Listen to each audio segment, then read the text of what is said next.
तो दोस्तों हम लोग लगातार देख रहे हैं, लगातार डिस्कशन भी कर रहे हैं कि भारतीय फोर्सेस को अपग्रेडेशन के लिए काम किए जा रहे हैं और पैसा बिल्कुल पानी की तरह बहाने के लिए गवर्नमेंट भी तैयार है। एक के बाद एक कई सारे प्रोजेक्ट्स को हरी झंडियां मिलने जा रही है। इसी तरह से कुछ दो खबरें नौसेना से संबंधित निकल कर आ रही है। एक खबर तो मैं आपको इसी वीडियो में दे दूंगा और एक खबर के लिए आपको अगली वीडियो का वेट करना पड़ेगा, क्योंकि एक एक पॉइंट इसमें मैं आपको बताने जा रहा हूँ। आप खुद बोल देंगे कि इन सभी परियोजनाओं के बाद भारत के पास एक ऐसी नेवी होगी जिसे एक्चुअली ब्लू वाटर नेवी कहा जाता है। ब्लू वाटर नेवी या फिर ब्लू वाटर फोर्स ऐसी नौसेनाओं को कहा जाता है जो कि अपने दायरे से परे जाकर, बियॉन्ड द विजुअल रेंज जाकर फिर किसी बड़े ऑपरेशन को करने में सक्षम होती है। जैसे कि अमेरिकन नेवी है, दुर्भाग्य से इस समय चाइना की नेवी भी कुछ उसी तरह का रूप ले चुकी है।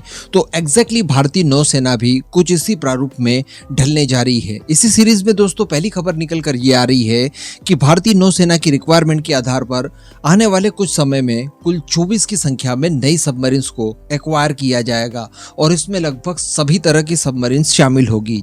चलिए इनके ऊपर ही डिस्कशन करते हैं कि सबमरीन को लेकर हमारा गेम प्लान एक्चुअली क्या है। आप बस खंडवा डिफेंस फैक्ट को सब्सक्राइब जरूर कर दीजिएगा। तो दोस्तों जैसा कि हम लोग जानते हैं कि चाइना की जो नौसेना है वो दुनिया की सबसे बड़ी नौसेना बन चुकी है। हालांकि क्वांटिटी के मामले में क्वालिटी क्या है वो हम सभी लोग देख पाते हैं। एक्चुअली नौसेना की ताकत को अगर काउंट करना हो तो यहाँ पर नेवल वेसल्स के नंबर से ज्यादा उस क्वालिटी को काउंट करना चाहिए जिसमें कि आपकी फायर पावर दिखाई देती है कि आप हर मिनट कितनी मिसाइलें फायर कर सकते हैं। वो एक्चुअली आपकी नौसेना की असली ताकत होती है। लेकिन इसके बावजूद नेवल वेसल्स का भी भारी मात्रा में आपकी नौसेना के अंदर होना ये जरूरी है और चाइना इस फील्ड में वाकई में काबिले तारीफ काम कर रहा है। बताया जा रहा है कि आने वाले 5-6 सालों में चाइना की नौसेना के पास कुल 555 की संख्या में नेवल वेसल्स होंगे। तो इन्हें काउंटर करना एक बहुत बड़ी चुनौती होगी और इसी के लिए अब कुछ नए गेम प्लान भारतीय नौसेना के लिए शुरू किए गए हैं, जिसके तहत बताया जा रहा है कि 24 की संख्या में नई सबमरीन्स को एक्वायर किया जाएगा जो कि नेक्स्ट जनरेशन होगी और इन्हीं के अंदर न्यूक्लियर अटैक सबमरीन यानी SSN भी होगी और इसके लिए टारगेट रखा गया है 2040 तक का। देखिए बताया ये जा रहा है दोस्तों कि 2030 तक किलो क्लास की जो हमारे पास 8 पुरानी सबमरीन्स है उन्हें हमें रिटायर करना होगा। इसके साथ साथ 4 की संख्या में टाइप 209 जो सबमरीन्स है हमारे पास उन्हें भी हमें रिटायर करना होगा। तो अल्टीमेटली हमारी सबमरीन्स का बेड़ा जो कि पहले ही कम था ये 2030 तक और भी कम हो जाएगा। इसीलिए प्रोजेक्ट 75I को चलाया गया है जिसके तहत 6 की संख्या में नेक्स्ट जनरेशन सबमरीन्स को एक्वायर किया जाएगा। हम सभी जानते हैं कि इसके लिए 2 कॉम्पिटिटर हमारे पास हैं,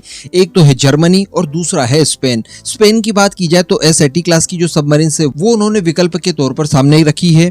तो वहीं जर्मनी की बात की जाए तो उनके द्वारा बनाई जाने वाली U212A क्लास की सबमरीन हमारे सामने प्रेजेंट की है। इन दोनों में से केवल एक को चयन करना है, उसके बाद इनका निर्माण भारत में किया जाएगा। इसके अतिरिक्त दोस्तों फ्रांस की एंट्री हो जाती है और फ्रांस की एंट्री का सबसे बड़ा कारण है सुपर कल्वरी क्लास की सबमरीन। अभी कुछ ही समय पहले जो प्राइम मिनिस्टर मोदी फ्रांस के विजिट पर गए थे उस दौरान हम सभी जानते हैं कि जो कल्वरी क्लास की सबमरीन हम लोगों ने पहले खरीदी थी फ्रांस से, उनका एक फॉलो ऑन ऑर्डर दिया गया है और 3 की संख्या में नई सबमरीन्स भारत के अंदर ही बनाई जाएगी। इसके लिए सारी बातचीत हो चुकी है जिसमें फ्रांस का नेवल ग्रुप भारत के अंदर आकर Mazagon dock ship builder limited के साथ मिलकर भारत के अंदर सबमरीन्स का निर्माण करेगा और जो पास्ट में 6 कल्वरी क्लास की सबमरीन्स हम लोगों ने तैयार की थी उसी के एक्सपीरियंस के आधार पर इन 3 सबमरीन्स को भी बनाया जाएगा जो कि फॉलो ऑन ऑर्डर था। इसके अतिरिक्त दोस्तों सुपर कल्वरी क्लास की एक नई सीरीज शुरू की जाएगी जिसके तहत आज की तुलना में काफी ज्यादा उन्नत सबमरीन्स को तैयार किया जाएगा और बताया जा रहा है कि इन सबमरीन्स का जो डिजाइन है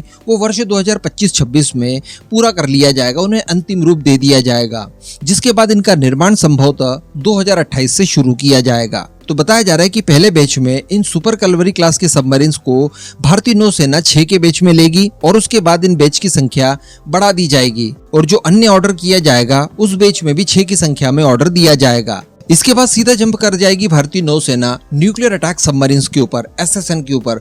हम सभी जानते हैं कि ये भारतीय नौसेना के लिए बहुत ज्यादा रिक्वायर्ड है, लेकिन इस समय एक भी सबमरीन हमारे पास SSN क्लास की नहीं है। इसको लेकर इस समय बताया जा रहा है कि भारत ने प्लानिंग ये की है कि शुरुआत में कम से कम 3 सबमरीन्स का निर्माण किया जाए और बाद में अगले चरण में 3 और सबमरीन का निर्माण किया जाए। तो जो हमारी रिक्वायरमेंट 6 सबमरीन की है वो 2 चरणों में पूरी की जाए। इसको लेकर भी हम लोग पास्ट में बात कर चुके हैं कि फ्रांस के साथ डिस्कशन शुरू कर दिया गया है और फ्रांस की जो बराकोडा क्लास की सबमरीन है उसकी टेक्नोलॉजी को हासिल करने की कोशिश की जा रही है।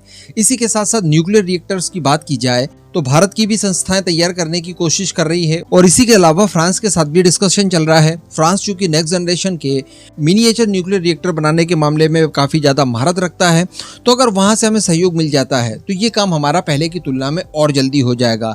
बाकी इनसे संबंधित कई सारी चीजें जिसमें इनके कंट्रोल सिस्टम आते हैं, उनके ऊपर भारत द्वारा पहले ही काम शुरू कर दिया गया है। कुछ ही समय पहले मैंने आपको खबरें दी थी उस संबंध में भी। तो अल्टीमेटली इस तरह से कुल मिलाकर हमारे पास 24 की संख्या में नई सबमरीन आ जाएगी, जो कि हमारे सबमरीन के बेड़े को पहले की तुलना में बहुत मजबूत कर देगी और इससे हमारी जो फायर पावर है वो पहले की तुलना में कई गुना ज्यादा बढ़ जाएगी। तो अब नौसेना को लेकर जो दूसरा वीडियो आएगा उसका वेट कीजिए। तब तक इस वीडियो पर जो भी आपका मानना हो नीचे कमेंट करके जरूर बताइएगा।